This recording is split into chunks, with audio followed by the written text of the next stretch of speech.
Jadi tuh kami ibu-ibu tuh semangat lah kalau mau bikin, seandainya di sini kan kebetulan buahnya sepanjang pantai. Nggak beli. Cuma pekerja aja.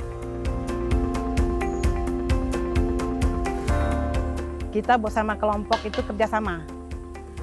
Jadi kalau hasilnya besar, kita bagi rata. Kalau seandainya hasilnya sedikit, begitu juga. Untuk Desa Bebatu sendiri itu terdapat satu kelompok yang namanya LPHD Bebatu yang sudah terbit SK izin PS-nya itu. Nah, untuk sekarang di Kabupaten Tanah Tidung itu sudah ada 10 kelompok, Pak. Salah satunya LPHD Bebatu. Kalau kita bicara mangrove ya, dari bioproteksi dalam perspektif mangrove di Kaltara, ya itu tadi, misalnya dari buah mangrove, jadi sirup, jadi pangan, kemudian sebagai antibakteri, antipatogen, jadi buahnya itu dan daunnya itu dicacah, kemudian disebarkan di tambak, seperti itu. Kemudian kalau di Tarakan, ini cuman kalau di Tarakan itu ada batik itu melalui dari pewarnaannya dari mangrove, begitu.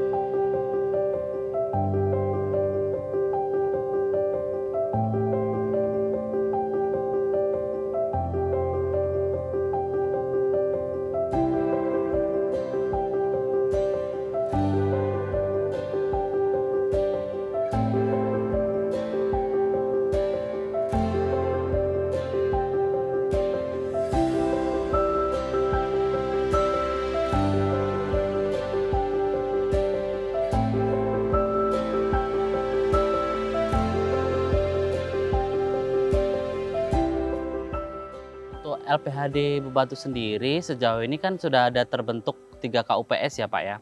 Yang pertama ada KUPS HHBK, kemudian KUPS Silvofishery dan juga KUPS Silvopastura. Nah, untuk sampai sekarang KUPS HHBK yang paling aktif, di mana untuk beberapa produk yang sudah dihasilkan itu cukup banyak ya Pak, terutama dari HBK-nya itu sendiri dari mangrove, itu sudah ada produk olahan selai mangrove, kemudian ada sirup mangrove, kemudian ada juga lulur dari buah Silocarpus granatum, kemudian ada VCO dari kelapa dan juga dari lebah madu kelulut.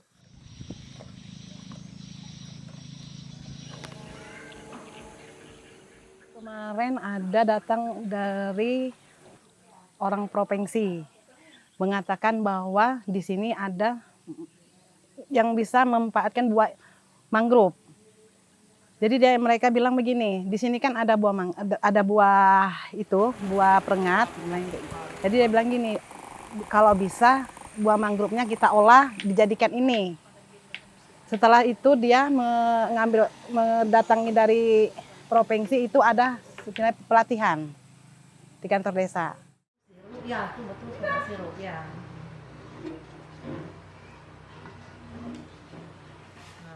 Kalau lulur kita butuhkan waktu, dan kalau matahari tidak ada dia butuh juga butuh waktu juga.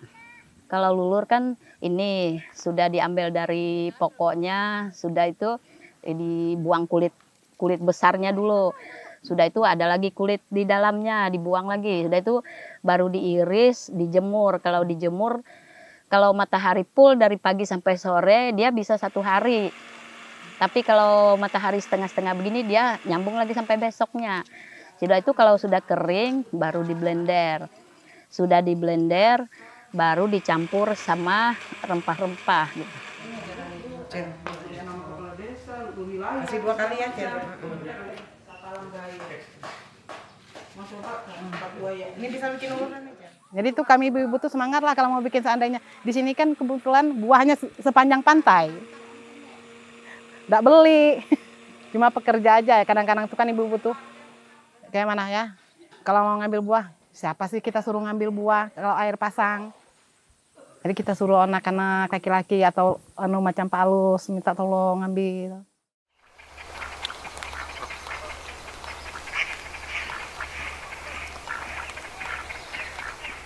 Ya, memang ya keterlibatan laki-laki di dalam kelompok perempuan itu sifatnya laki-laki di situ hanya untuk mengambil buah. Buahnya kita ambil, sudah kita petik, kita kupas, bijinya diambil. Di dalam biji itu kita kupas lagi, hanya daging yang kita ambil. Di mana untuk penguatan ekonomi dan kelembagaan kita diberi pelatihan-pelatihan memanfaatkan buah mangrove.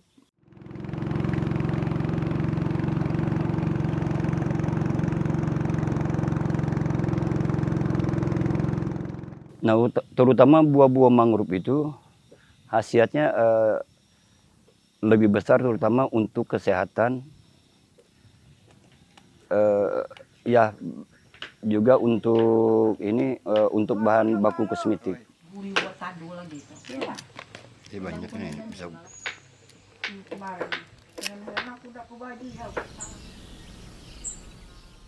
Oh, insya Allah aman. Saya sendiri sering makan kok. Jadi kalau bicara aman ya aman. Ya, dari sisi karena memang itu dulu makanan khas orang tua kita dulu sebenarnya. Iya kan? Seperti apa, buah nipa itu enak sekali kita makan itu. Lebih lezat dari kelapa malah. Jenis mangrove yang sering diolah itu pertama, itu tadi pedada.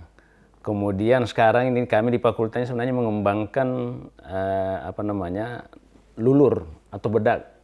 Apa istilahnya kalau orang-orang kaum Hawa ini, supaya mukanya glowing, jadi putih. Itu sekarang diekstraksi buah mangrove itu menjadi bedak. Dan sebenarnya kalau kita ingat sejarah nenek moyang kita sebenarnya, dulu sebelum banyak produk-produk kosmetik itu kan kita punya nenek-nenek dulu itu kan memanfaatkan buah mangrove itu. Selain dimakan, dia juga digunakan untuk pemutih, jadi bedak dingin. Nah, sayangnya itu masih tidak dikembangkan secara dengan high teknologi. Jadi masih, tapi sekarang ini ada kami punya kawan-kawan di fakultas ini mengembangkan itu krim dari krim dari buah mangrove. Pada dasarnya kalau di Bebatu itu sebenarnya dari zaman dulu mereka memang sudah kearifan lokal mereka memanfaatkan buah mangrove untuk sirup, kemudian untuk bedak dingin begitu. Mungkin seiring waktu generasi kadang ya kan itu udah berbeda ini. Jadi itu yang kita sekarang itu mulai lagi untuk menggalakkan seperti itu. Jadi kami punya penyuluh kehutanan untuk memberikan pendampingan, kemudian kita juga menjaring teman-teman dari NGO lain. Kemudian sekarang itu ada BRGM juga mendampingi, melakukan pendampingan untuk kelompok masyarakat mangrove. Kalau sekarang masih khusus di kelompok perhutanan sosial.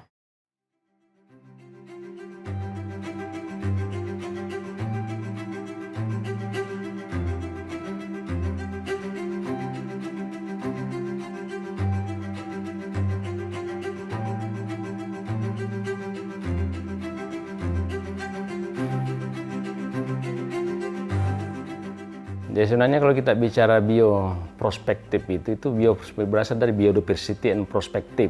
Jadi bagaimana kira-kira mangrove ini prospeknya ke depan. Tadi secara alamiah saya sudah sampaikan tadi bahwa secara alamiah ya punya fungsi-fungsi, tapi dari sisi prospek ke depan sebenarnya di mangrove sendiri terutama daunnya itu sebenarnya bisa dikembangkan probiotik.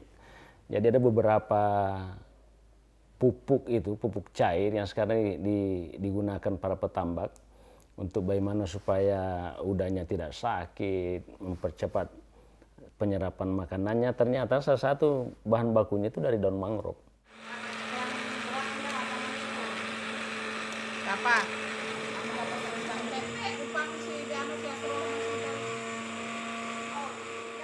Sebenarnya gitu. Nah, kami dalam rangka untuk mengembangkan juga lebih luas, kami bekerja sama gitu dengan universitas-universitas untuk penelitian gitu, yang mana ini bisa nanti gitu loh. Jadi tidak hanya sekedar pakan, Tapi bagaimana hasil yang ada di masyarakat itu akan dikembangkan lebih lagi.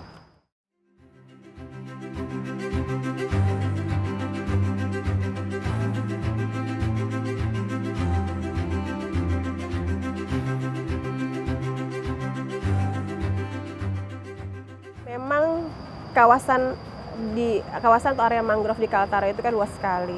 Salah satunya memang sebagai potensinya adalah pengembangan jasa wisata. Namun sampai saat ini memang kalau kami masih mendampingi pengelolaan kawasan konservasi mangrove dan bekantan yang ada di Tarakan. Di sini posisinya Dinas Kehutanan itu masih terbatas dengan pengelolaan SDM-nya, apanya ada tenaga honor yang diperbantukan, kemudian memberi pakan, begitu kan.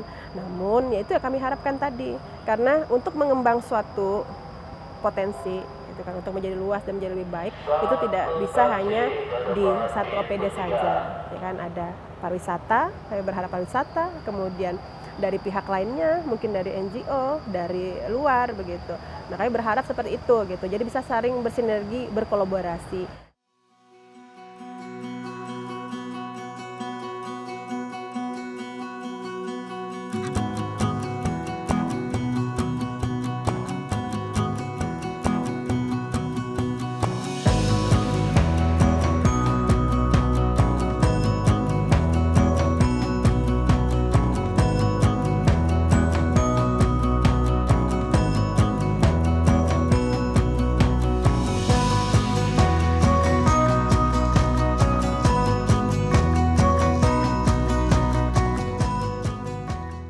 Ya, dengan M4CR, BRGM kita tuh banyak kolaborasi, ya memang itu salah satunya pada dalam perencanaan HL, kemudian dalam penanaman mangrove, ya sampai saat ini seperti itu. Kemudian kemarin bersama kami juga melakukan pendampingan terhadap itu desa masyarakat mandiri gitu. Ya, nah itu kemudian mereka melalui M4CR juga kami mengucapkan terima kasih karena Kaltara menjadi salah satu yang diberikan bantuan untuk menyusun perda atau pergub terkait pengelolaan mangrove.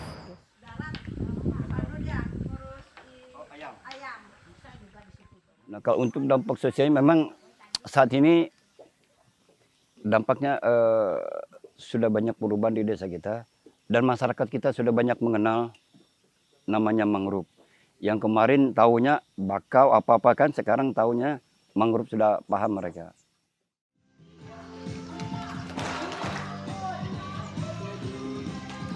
Kalau kami kan selalu bekerja sama dengan pemerintah, ya seperti KPH, kemudian LPHD. Nah, mungkin itu salah satu tujuan kami selaku pemerintah desa ya untuk menunjang perekonomian yang ada di desa kami tentang memberikan pemahaman kepada masyarakat pentingnya gambut dan mangrove. Nah, kalau untuk mangrove kita sudah beberapa kali mensosialisasikan. Nah, salah satunya jangan ada penebangan liar. Yang 4 tuh kecil. Oh, ini kan. Oh, itu kenapa? Yang apa itu? Marani, betul. Wah, ya udah 4 ini. Masih tebal. Jadi atas keberhasilan produk-produk yang dihasilkan oleh kelompok itu sendiri, ibu-ibu merasa ada hasil atau output yang bisa diambil.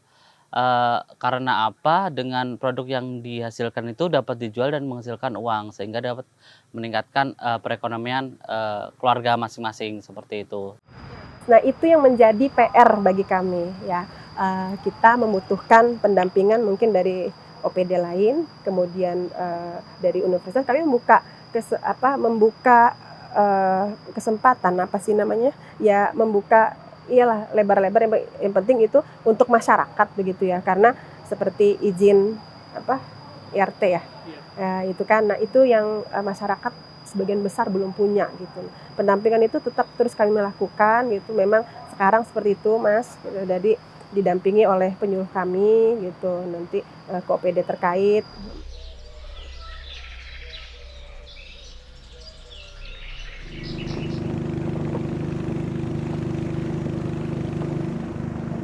Saya yakin dengan kerjasama tim, baik dari pemerintah, swasta, dan pemegang perhutanan sosial, bermitra dan bekerja sama saya kira pasti bisa.